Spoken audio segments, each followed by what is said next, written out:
Hi, this is Dr. Gayle MacBride, and I just wanted to thank you for getting all the way to the end of season 2. I hope you've enjoyed this season with all of our guests. We are busy working on season 3, so I want you to watch out for it to drop in early 2026. In the meantime, enjoy a mix of rerun episodes that have been curated for you by our intrepid host, Michael MacBride. These rerun episodes are a mix of the most listened to, the least listened to, and all of our guests. We're going to give them a repeat performance as well. So thank you for following along with us on this journey. Don't forget to like, comment, and share. This helps us get more listeners. And please, even though we are on a break, we are watching our mailbag. So thanks for listening and look forward to season 3 in 2026. Well, hey there. You've stumbled upon the intersection of internet quandaries and psychological insight. Welcome to Veritas Views on AITA, where the quirks of the internet meet the expertise of Veritas Psychology partners. And all right.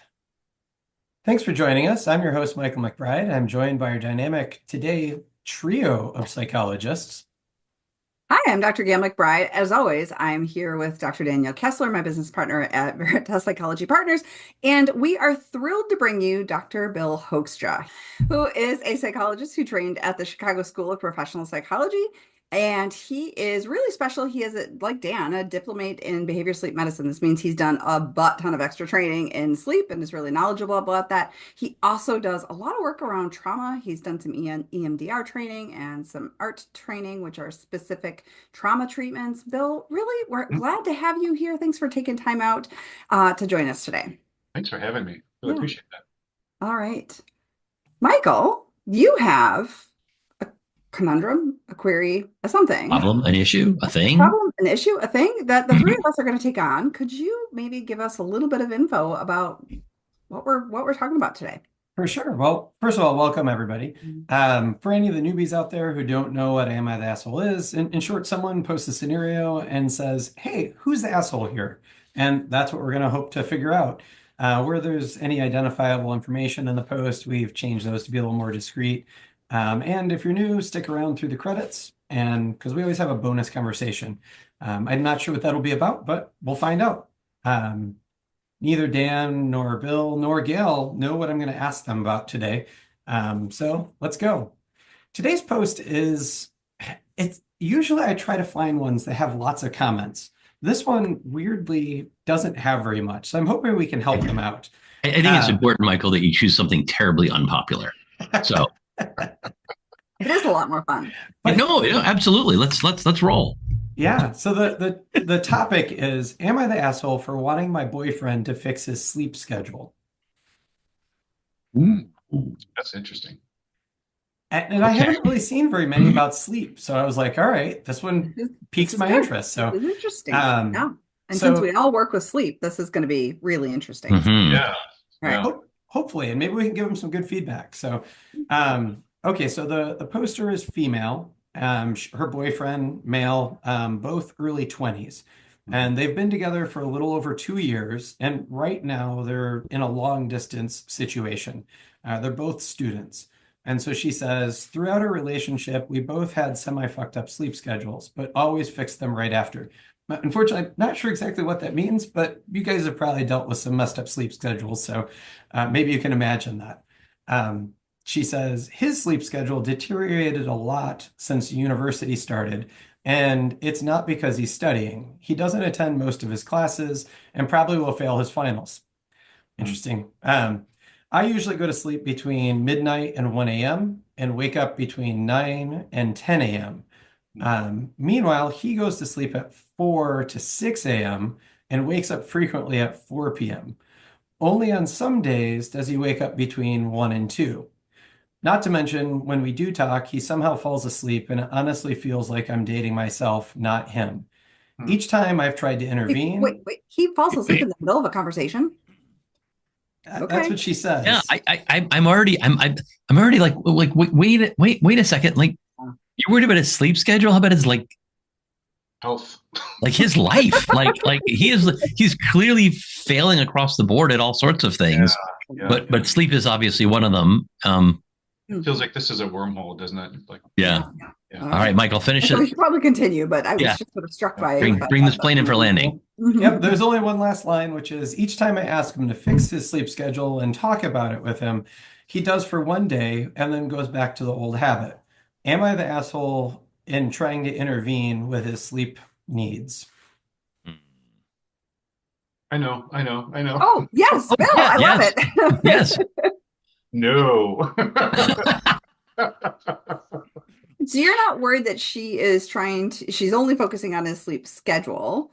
Yeah, I think And that's, yeah, I feel like that's the thread she's pulling on, and Mhm. there's a massive sweater behind that, and it's Right. Ooh, I saying like that this that. is like a symptom. She Mhm. probably doesn't know that, but I'm just suspecting that this is a symptom of a whole lot of other stuff. I'm just Mhm. going to sidetrack us here. Bill, you use one of my favorite therapy analogies there is, Right. which is the thread, the sweater thread. Like you pull on, sometimes you find that sweater thread and Yeah. you give it a little pull and everything just shows up. And I love that analogy. It really is my favorite analogy for what happens sometimes in therapy. So that's wonderful. Yeah. Cool. What's the thread behind? What's the thread? So the sweater behind it. Yeah. I'll Great give our question. guest first crack at this. I don't want to. I tend to jump in and like start talking. Well, that could be like a huge amount of things. Like just so like if someone like this was presenting to me professionally, I would probably say, when's your last physical? Like, tell me about your lifestyle. Like, there's so many things that this could be. Substance use, just lack of care of himself, or, what I'd be really interested in what he's doing in all those hours that he's awake and not sleeping. Like, I feel like there's so much more that needs to be known. And what the OP is saying is the symptom has really got to be the thing that changes. And I'm suspecting kind of like the sweater thread thing, like that there's a lot back there and it could go in a lot of different directions. Yeah, Immaturity, a lot of things. Yeah, I don't. Go ahead, we again. don't know the time zone difference. We know that they're at a Yeah. distance, but we don't know that either. So I Yeah. do wonder. I feel like we have a big piece of Oh, missing information here. Mhm. What? So she does clarify. Oh, Somebody asked her about oh, time okay, zones, and no, they are in the same time zone. okay. They're in Europe, if that matters. That kind of, yeah, from some of And her language. then neither of them have jobs that are causing the schedule shift. So Right. she I answered those two questions. I would be very concerned about. I would be very concerned about depression here. Hmm. I'm really worried about like what is going on for this guy. And we've probably all seen, three of us all seen like people in their young 20s who begin to really struggle with depression or anxiety, and they're not doing all of the things, and they end up staying up late at night. Yeah. I don't want to stereotype, but for young men, often gaming. Hmm. Hmm. And that's so dopaminergic and compelling that they just keep going and going and going and going and going. And the more they do that, the more their sleep schedule kind of Hmm. takes this progression in a more and more delayed fashion. They wake up late, they're not tired, they go to bed late, they wake up later, they're not tired, they go to bed late, they play a game, it keeps them awake. And this just marches forward until, and I've seen a number of folks who are in this pattern of 4, 5, 6 a.m. until Yeah. mid afternoon. Yeah, yeah. I think my one issue with the girlfriend here is she has a deep misunderstanding and yet has pulled on the right thread, right? I mean, she's talking about him fixing his sleep schedule for a day. And the three of us know you don't fix a sleep schedule in a day for a day, right? That's just being maybe adherent to to a Hmm. normative schedule, but that's not fixed at all. And so he's Yeah. clearly struggling to maintain that. And what she is creating is, I think, a lot of resistance and anger around this. You could just do it if you tried, but as we're sort Mm-hmm. of suggesting, there's maybe a lot underneath here. There's maybe more depression, could be health issues, could be, could be any number of things. And he's just pulling it together for a single day. And she's really angry at something that maybe somewhat out of his control at this point without some professional level of intervention. I'll say like another piece that like just to kind of build off of that just a little bit is that we don't know all of the details, but Mm.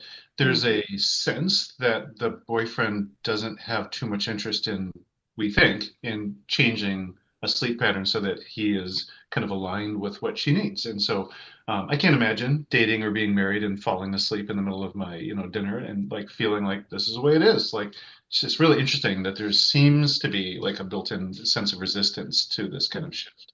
Yeah, that's a really good point. I mean, we talk about distress and impairment being the Yeah, criterion for fixing a problem. It has to both bother yeah, you and impair your functioning. And while it may be impairing this guy's right, functioning, maybe it's not bothering him.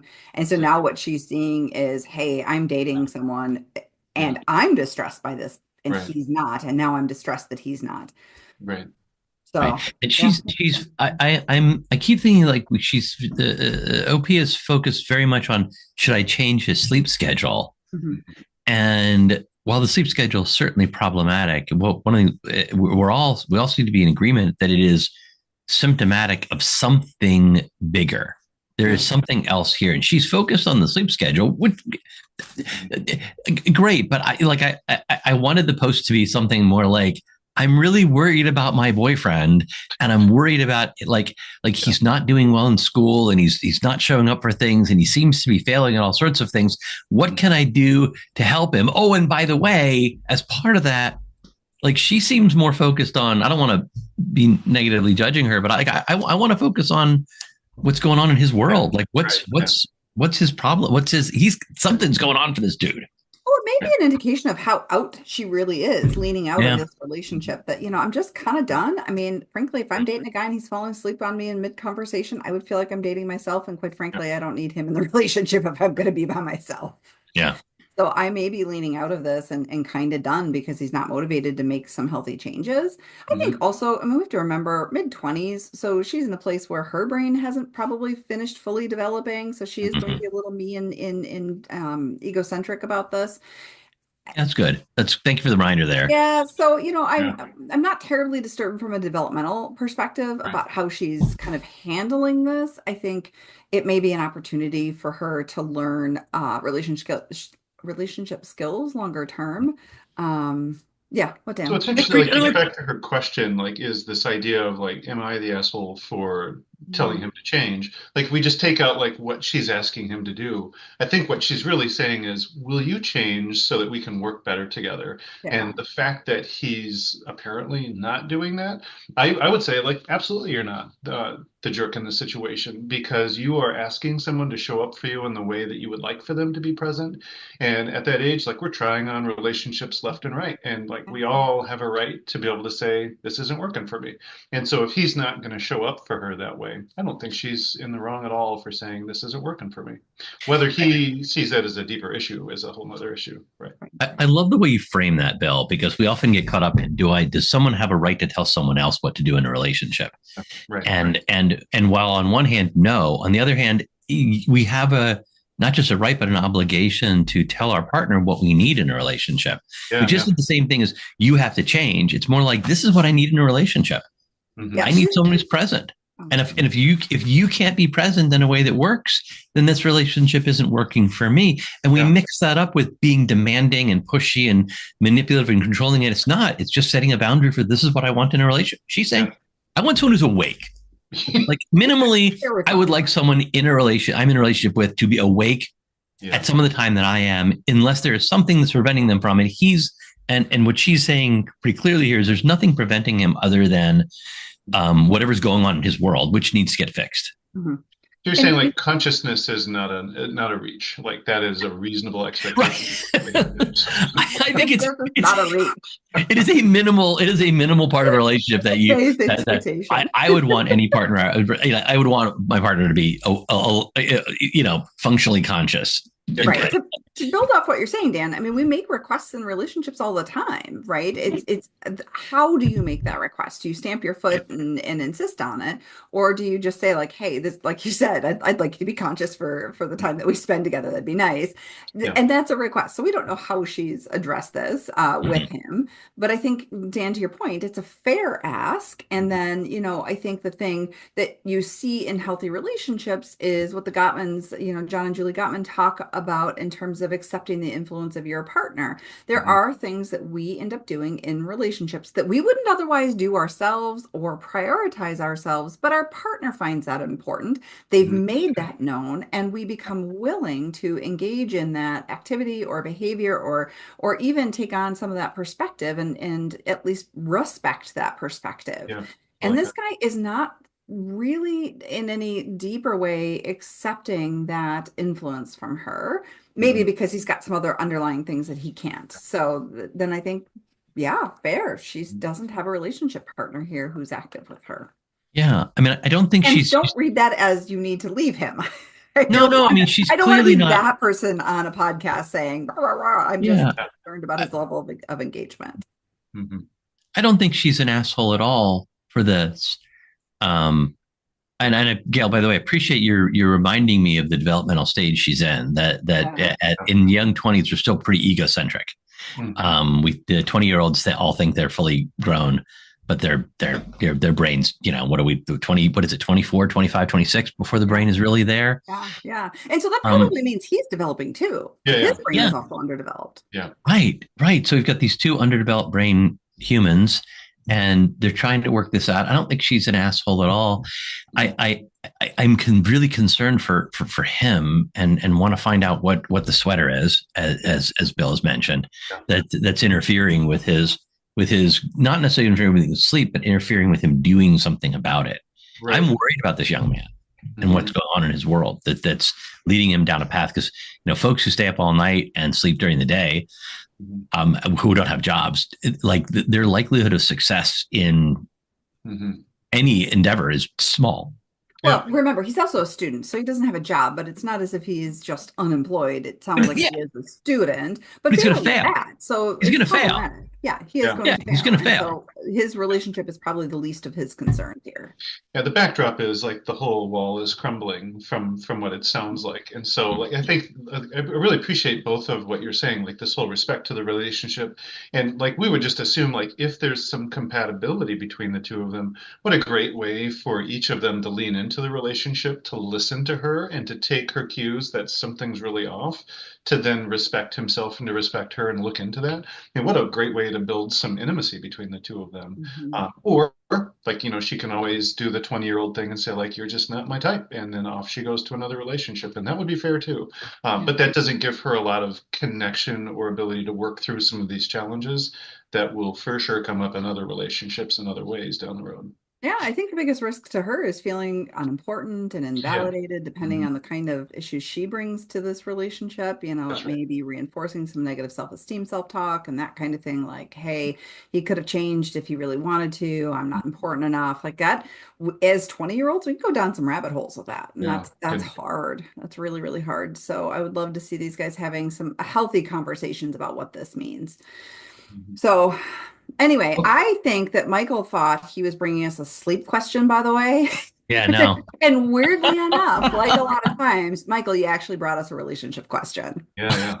Actually, that's why I thought it would work, because even though she didn't really get much in the way of comments, and one of the things I thoroughly enjoy about doing podcasts with you guys is, whatever the surface symptom is, there's usually a bigger thing at play. And like you all touched on, I mean, that is definitely the relationship, but also, all his other situation in the background, whether it's depression or whatever else is causing that, drugs and whatever else. But I could not help but imagine the Weezer song playing in my head. If you want to destroy my sweater, hold this thread as I walk away. Right. Yeah. I love that Bill knew it immediately, and Dan and I were like waiting for the lyrics. I know the sweater song, but it did not pop in my head. I'm like, Buddy Holly? Yeah. So funny. Now, I'm of a generation, the sweater song means something entirely different. I will save you from singing it, but I now hear it in my head. We'll have to link it in the show notes. We'll find it. Link in the show notes of both of those songs, right? There you go. I so if we're rendering verdicts here, I think we all feel like she's not an asshole. Right. And we're all, I want, and what we've all expressed concern about, like, what's going on for him, what's going on for their relationship. Other thoughts before you pitch it to Michael and see what the internet said? No, I think we covered them. Yeah. Michael, what'd the internet say? Well, you really had two camps on the internet. And again, there weren't very many comments, but I'll say the poster, OP, was really active in responding to things. So, which is unusual. Often I get these and we don't get any clarification or whatever. But in this case, the two camps were essentially, you're the asshole, but out, he's an adult, he needs to do his own thing.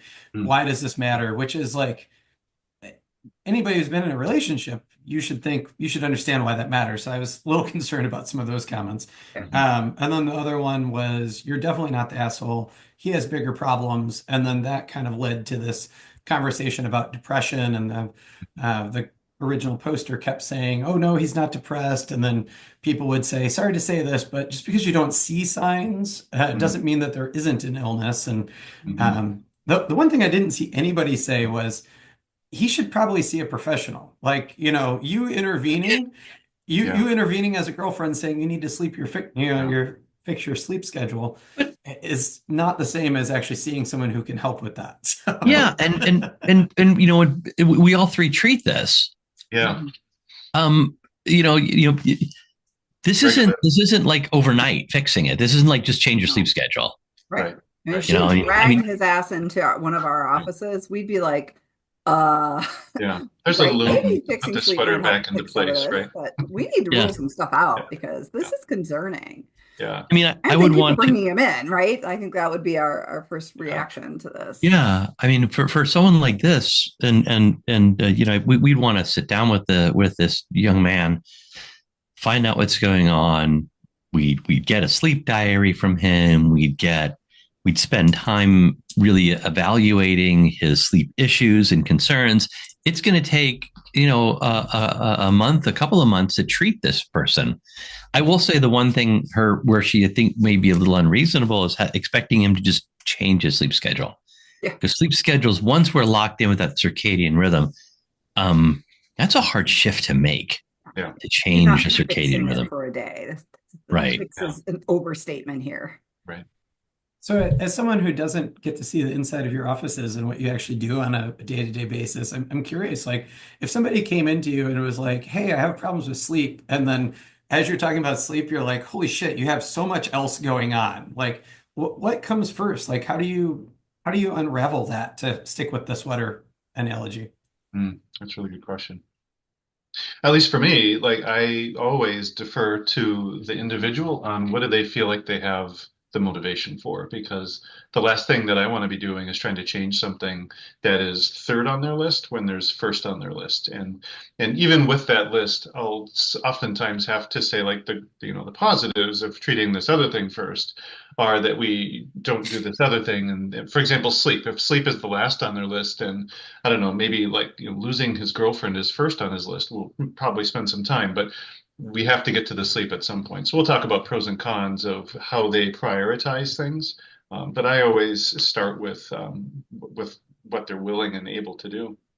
I want to say I do the same thing Bill does, because it's the right answer. At the same time, like I generally find myself leaning into wanting to encourage the person to address the sleep stuff. Yeah, because I see it as like the easiest thing to fix. That too. And the thing that the client usually thinks is the hardest thing to fix, but it's actually usually the easiest thing to fix. And I then we can do the sleep work and feather in the other stuff.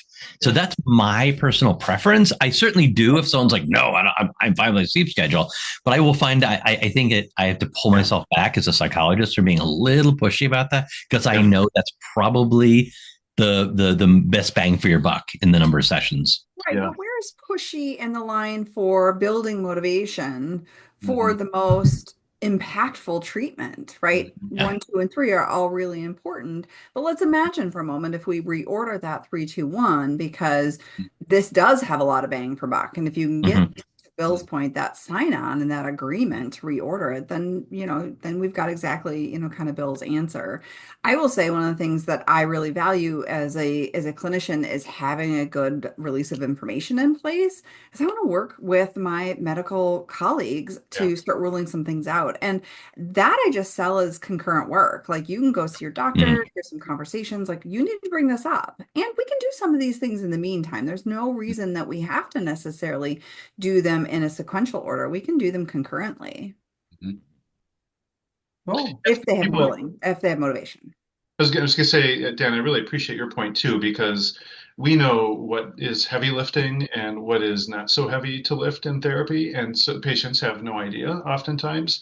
And so it is useful. I agree with you. Like, I guess I kind of left that out without even thinking about it, that I'll usually say like, well, here's something that would probably be relatively efficient for us to do. If you want to talk about saving the girlfriend, or if you want to talk about cutting back on your drinking, that is an estimated this period of time, and here's what's expected. This other thing may be a little faster and quicker for you, but we'll start with whatever you feel is most important. So yeah, I think if we kind of lean in and put our finger on the scale a little bit, we can guide. a little bit. But I think I find myself overly tempted to put my finger on the scale in a more heavy way than I think is. Because I want to. I love to fix the sleep piece, and it is the folks. All the things like people come into therapy often going, I'm anxious and I think you'll be able to help me. I'm depressed and I'm pretty sure you'll be able to help me. When they come in with sleep, they're like, I have found, and maybe Bill, Gayle, you have different experiences, but I found an awful lot of, I'm here for my sleep, but I don't think this is going to help. I'm only here because I was told to come in. Right. And there's a lot more of that with sleep because people often feel so hopeless when they're coming in around sleep. I've tried everything so far and nothing has helped me.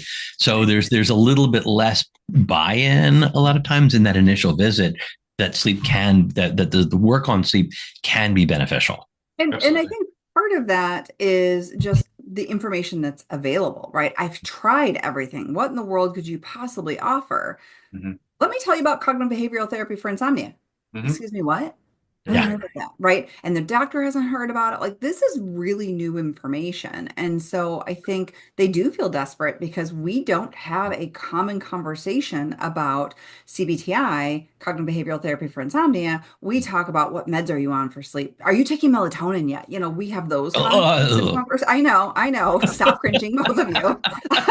And we don't talk about really efficacious treatment for sleep. We focus on these other, sort of more socially available scripts around sleep and what's effective and not what really the literature pushes. So, yeah, excellent point. All right. So we have decided she's not an asshole. He's not an asshole. The internet disagreed a bit. No assholes here. I'm going with no assholes here. Okay. But I'm worried about their relationship, and I'm worried about his both mental and physical health potentially. Yeah. So I think we all we came to a pretty good consensus on this one. That isn't always the case. Internet, have anything else of value to discuss, Michael, before we close out? Not really. I mean, that was unfortunately they just didn't have very many comments, which is kind of why I was hoping to give them a boost here. I mean, it felt like there was a lot to unpack, and they left a lot on the table. So maybe that's a signal of how hopeless people feel about their sleep. Like, it's such a widespread problem. Yeah. Well, thank you all three for another riveting debate into the collective conscience of the internet forums. Remember, morality is often shades of gray and not just black or white. Yeah, truth is stranger than fiction, guys. Thanks for joining us and having this conversation. This was really good. And thanks especially for Bill for coming. I will say, and I'm not just like saying nice things to the guest on the show, but like I gotta say, it's like I heard you talking and thinking, I'd go see that guy. Like if I needed therapy, I'd go see that guy. You seem to get to that piece that's like, okay, all right, I think you'd get to that piece that I would need to work on pretty quickly. So thank you. Thank you guys for having me. This is so much fun. What I love about Bill as a podcast guest is I emailed him, and I think like 20 seconds later, he's like, I'm in. He didn't even ask any questions. He was just thank you for joining us. And I think Michael's the one who says stick around at the bonus conversation, but follow, all that other stuff. Michael. Yeah. Please follow and share Veritas Views, any of the podcast platforms with your neighbors and friends. And as always, like Dan said, stick around through the credits for whatever the bonus conversation will be. You can follow Dr. Dan Kessler at Dr. Dan Kessler and Dr. Gayle MacBride at Dr. G. MacBride. Oh, and you can find them both at veritaspp.com. Credits. Tickling the Ivories, Matthew Reddington. Art, production, and design, bringing this show together with flair and finesse, Michelle Love. Recording and editing, turning chaos into something worth sharing, Michael MacBride. Intro, outro, I'm Kelly Buttrick, a VO talent who just happens to be Dr. MacBride's cousin. Cats, CJ, Linus, Sadie, and Griffin. Hosting by whomever lost the coin flip. Interruptions by all their children. The content of this podcast is for informational and educational purposes only and is not a substitute for professional mental health advice, diagnosis, or treatment. Listening to this podcast does not constitute a therapist-client relationship. If you believe you may be experiencing a mental health issue, please seek the assistance of a qualified mental health professional. If you are experiencing a mental health crisis, you can call or text 988 from anywhere in the U.S. to be connected to Crisis Mental Health Services. Thanks for listening. As promised, here's that bonus conversation. All right. Do we have a question for Bill? We alluded to something. If Yeah. not, you do. We do have a question for Bill. I think we kind of discussed this before. So I admit that I've not read all these books on my bookshelf behind me. I've read most of them. Yeah. Bill, which of the books that you have that you haven't yet read are you thinking, why haven't I read that one yet? I really need to, psychologically related or completely not? Like, is there a book you're going, I should be reading that? So National Public Radio just kind of threw it in my face again, just the other day, literally. So there's a book, maybe you guys have heard of it, My Grandmother's Hands. Have you heard of that book? It's a social worker in the Minneapolis area. It's I listened to an extensive, I think it was Speaking of Faith, like if I could just kind of shout out to another program that's out on the internet. And so it's a gentleman, I think it's an LICSW, African-American man who does therapy, and he specializes in trauma work. And his whole book is about intergenerational trauma. And so I won't try to do the book justice to summarize it here because I have not read it yet. But listening to his interview, just a fascinating view of how culturally, in his worldview, the traumas of being brought over from the African continent onto the United States continent for the purposes of the pleasure of, white male enslavement, generally speaking, has carried an enormous amount of trauma for people who now have very little connection aside from history books. And, we would argue socioeconomic, displacement in our society, a lot of different things, but personally, they don't have that experience. And so he talks about just in a really powerful way how we all carry our traumas from previous generations that we don't even have, tactile connection to anymore. And I thought that was such a fascinating view that can be applied in a lot of scenarios. And so I've had it on my list for over a year now, and I'm just ashamed that I haven't had a chance to read it yet. And I love the name of the book too, My Grandmother's Hands, because it's such a metaphor of like all of the cracks in the lines, all of the wear, the calluses that come from another generation, and how we still have connection to it, even though we didn't put those calluses there.